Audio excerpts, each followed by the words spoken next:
அனைவருக்கும் வணக்கம். பெரியம்மை மற்றும் சின்னம்மை நோய்களை குணமாக்கும் வீரபாண்டி ஸ்ரீ கௌமாரியம்மன் திருக்கோயில் சிறப்புகள் குறித்துதான் இன்றைய பதிவில நாம பார்க்க போறோம். தமிழ்நாட்டில் தேனி மாவட்டத்தில் வீரபாண்டி என்ற ஊரில் அமைந்துள்ள கோவில்தான் ஸ்ரீ கௌமாரியம்மன் கோவிலாகும். முல்லைப்பெரியார் ஆற்றுப்படுகையில் தேனியிலிருந்து கம்பம் செல்லும் வழியில் 7 கிலோமீட்டர் தொலைவில் அமைந்துள்ளது வீரபாண்டி கிராமம். சின்னமனூர், கம்பம், குமுளி செல்லும் அனைத்து பஸ்களும் வீரபாண்டி வழியே செல்லும். வீரபாண்டி ஊரின் நடுவிலேயே கோயில் அமைந்துள்ளதால் கோயிலுக்கு செல்வது எளிது.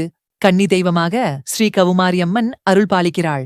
பக்தியுடன் தன்னை வணங்குபவர்களுக்கு வேண்டிய வரங்களை தந்து காத்து வருகிறாள். இங்கு பிரார்த்தனை செய்வதால் கண் மற்றும் அம்மை சம்பந்தப்பட்ட நோய்கள் குணமாகும்.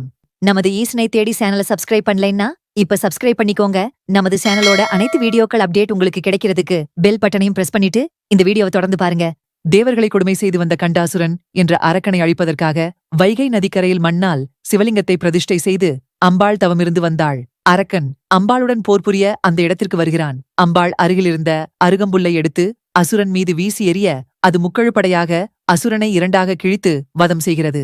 இதனால் மகிழ்ந்த தேவர்கள் தங்களை காப்பாற்றிய கௌமாரியம்மனை கன்னி தெய்வமாக்கி ஸ்ரீகௌமாரி என திருநாமம் சூட்டி வழிபட்டார்கள். அந்த இடமே ஸ்ரீகௌமாரியம்மன் கோவிலாகும். அம்பாள் வழிபட்ட சிவபெருமானுக்கு திருக்கண்ணீஸ்வரர் என்பது திருநாமம். மதுரையை ஆண்ட வீரபாண்டிய ராஜசிங்கன் மன்னனுக்கு ஊழ்வினையால் பார்வை பறிபோனது. மன்னன் சிவபெருமானை மனமுருகி வேண்டினார்.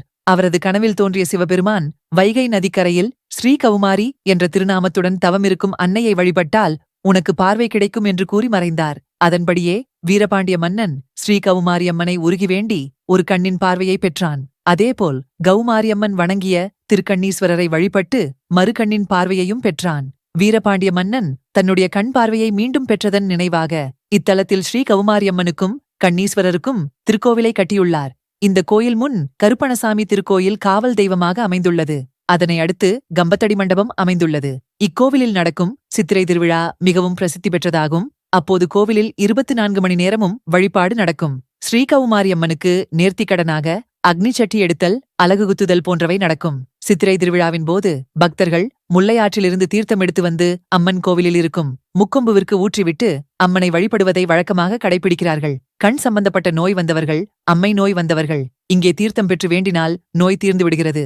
தங்களுடைய வேண்டுதல்கள் நிறைவேறியவுடன் பக்தர்கள் அக்னி சட்டி எடுத்தும் 1000 கண்பானை சுமந்தும் மாவிளக்கு எடுத்தும் நேர்த்திக்கடன் செலுத்துகின்றனர். இத்தகைய சிறப்பு வாய்ந்த இந்த ஆலயத்திற்கு ஒருமுறை சென்று தரிசித்துவிட்டு வருவது நம் அனைவருக்கும் நன்மையைத் தரும். இந்த பதிவு உங்களுக்கு பயனுள்ளதாக இருந்திருக்கும் அப்படின்னு நினைக்கிறோம். இந்த வீடியோவுக்கு ஒரு லைக் கொடுங்க. இது போன்ற ஆன்மீக தகவல்களை பெற நமது ஈசனை தேடி சேனலை சப்ஸ்கிரைப் பண்ணிக்கோங்க. மீண்டும் அடுத்த பதிவுல சந்திக்கலாம். நன்றி. திருச்சிற்றம்பலம்.